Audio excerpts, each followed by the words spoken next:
Come on in, guys. Welcome to my living room. Hi, what's your name? I'm 2. Oh, and how old are you? Can I shake your hand? How's it going? High five. Low five. Any kind of five. You guys are a good-looking family. Do you guys do catalogs and stuff? We should. You should. What do you guys spend so much of your time doing as a family? Watching movies, eating snacks, and doing homework. Oh, good for you. What do you guys all like to do together as a family? Eat. If I could give you guys an extra Saturday every week, what would you all want to do together? Going out on the lake with him. Yeah. That'd be amazing. Go to the park. Go to the movies or swim in the pool. Yeah, pool party. I like pool parties. All right. Bella, who's the nicest person in your family? All my family. Oh, that was a cop-out. Leilani, if I gave your dad $100, what would he go buy? A new house. Oh, ooh, a nice one at that. And what would your mom buy with $100? Lots of makeup. What would you say your dad spends too much time doing? On his computer. We're spending too much time on Snapchat. What about your mom? What does she spend too much time doing? Talking to her sisters. Okay, what about your mom? What does she spend too much time doing? Things like making sure we're okay. She can You're clearly the best person in this family.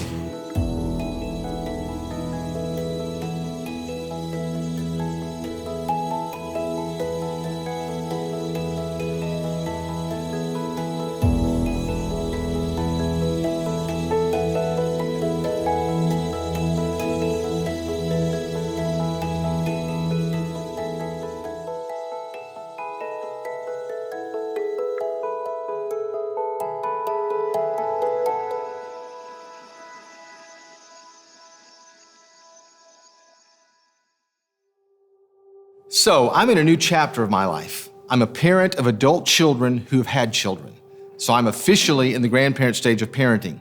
That's why I know what I'm about to tell you is true. Whatever phase your kid is in right now, it will go by faster than you think. You will blink and your toddler will be going to his first day of school. Blink again and your second grade daughter will be getting a mobile phone. And blink again and your middle school son will be getting a driver's license. And with every phase of your kid's life, you'll have to rethink how you parent. If I could go back and start over with my children, I would love to know some of the things I know now. And that's what this series is about. A few years ago, we started a project called It's Just a Phase, because we want to help parents show up in the right way during the phases in their kid's life. The point is, your son or daughter is changing every week, every month, and every year. And that means you have to change as a parent too. You just can't parent a 7-year-old the same way you parented a 3-year-old. And you can't parent a 13-year-old the same way you parented a 7-year-old. In the next session, we're going to talk about how you have to leverage and anticipate every phase. To illustrate this in a compelling way, we've started a tradition with a lot of families.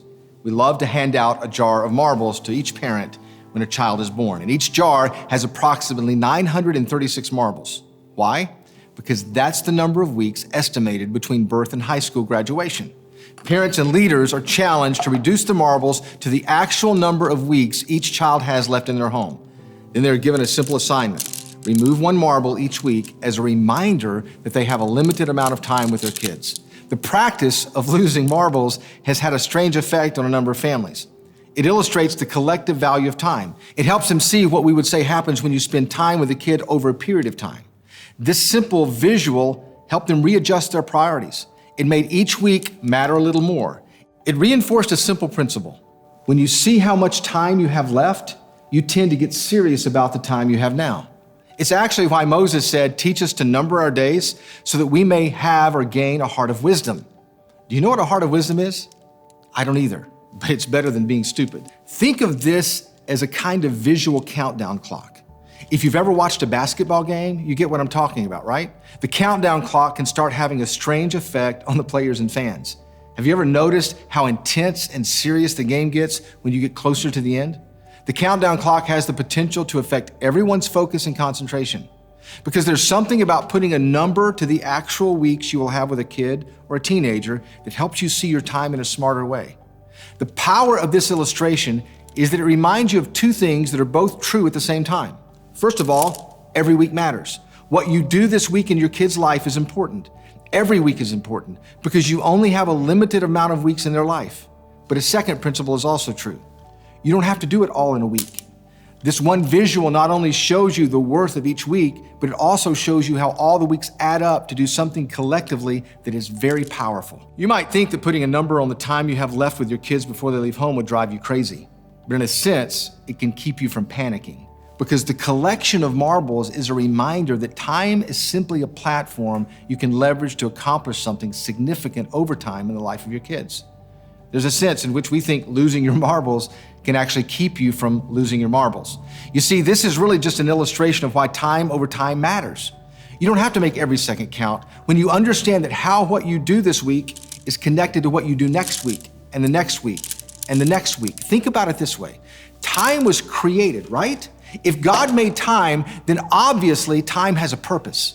It's no accident that the Earth spins on its equator at approximately 1,000 miles per hour as it moves through space at a speed of 67,000 miles per hour. It's no accident that the sun rises and sets with mathematical accuracy and that the seasons change. The entire universe has a predictable rhythm. The cosmos works together like gears on a clock. And if we can read it, we can evaluate and predict how things grow, change, and age. So it just seems obvious that time exists for a purpose.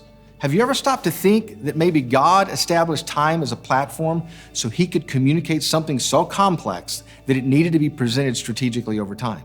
I mean, why didn't God send Jesus to fix the problem of sin as soon as Adam and Eve ate the fruit in the garden? He could have resolved the issue then and there, but he waited. He used time. He gave Abraham a son. He let Joseph sit in jail. He sent Moses to deliver a nation. He let a nation wander in the desert for decades. Have you ever thought about why? It was as if God decided, I can help you understand something with time that you could never really understand in a moment. You see, there are aspects of God's nature, secrets about life, codes to the universe that are so intricate, they simply take time to decipher. And if a Heavenly Father uses time to clarify and solidify certain values in our heart over time, then how we use time over time may be the best way to cultivate what matters in the hearts of our own children as well. In other words, some of the most significant gifts you can give your children is what you give them over time. And during the next weeks, we're going to invite you to lose your marbles in a very strategic way. We want to help you leverage your time effectively during each phase of your kid's life, to help you use your weeks to give your son or daughter the right kind of emotional building blocks, to help you have critical conversations about sex, technology, and faith, to set them up to become responsible and productive adults. It's not just 936 marbles, it's your time. For example, if a kid is 9 years old, you've already lost half of your marbles. You're down to 468 marbles.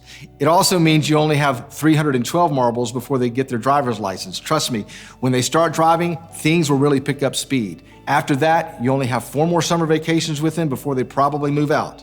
You didn't know that, right? One day your kids will actually move out. I tell new moms to put a suitcase in their baby's nursery the day they bring them home from the hospital. Why? Because the sooner we start acting like we are packing their bags, the more serious we will get about the time we have. We're not raising kids, we're raising adults, and we need to act like they really will move out one day. I mean, they will still speak to you occasionally, probably. You will still see them during some holidays, but it's never really going to be the same again. No, I'm not trying to depress you. I'm just trying to illustrate how fast it really goes and to raise the bar a little on what happens this week.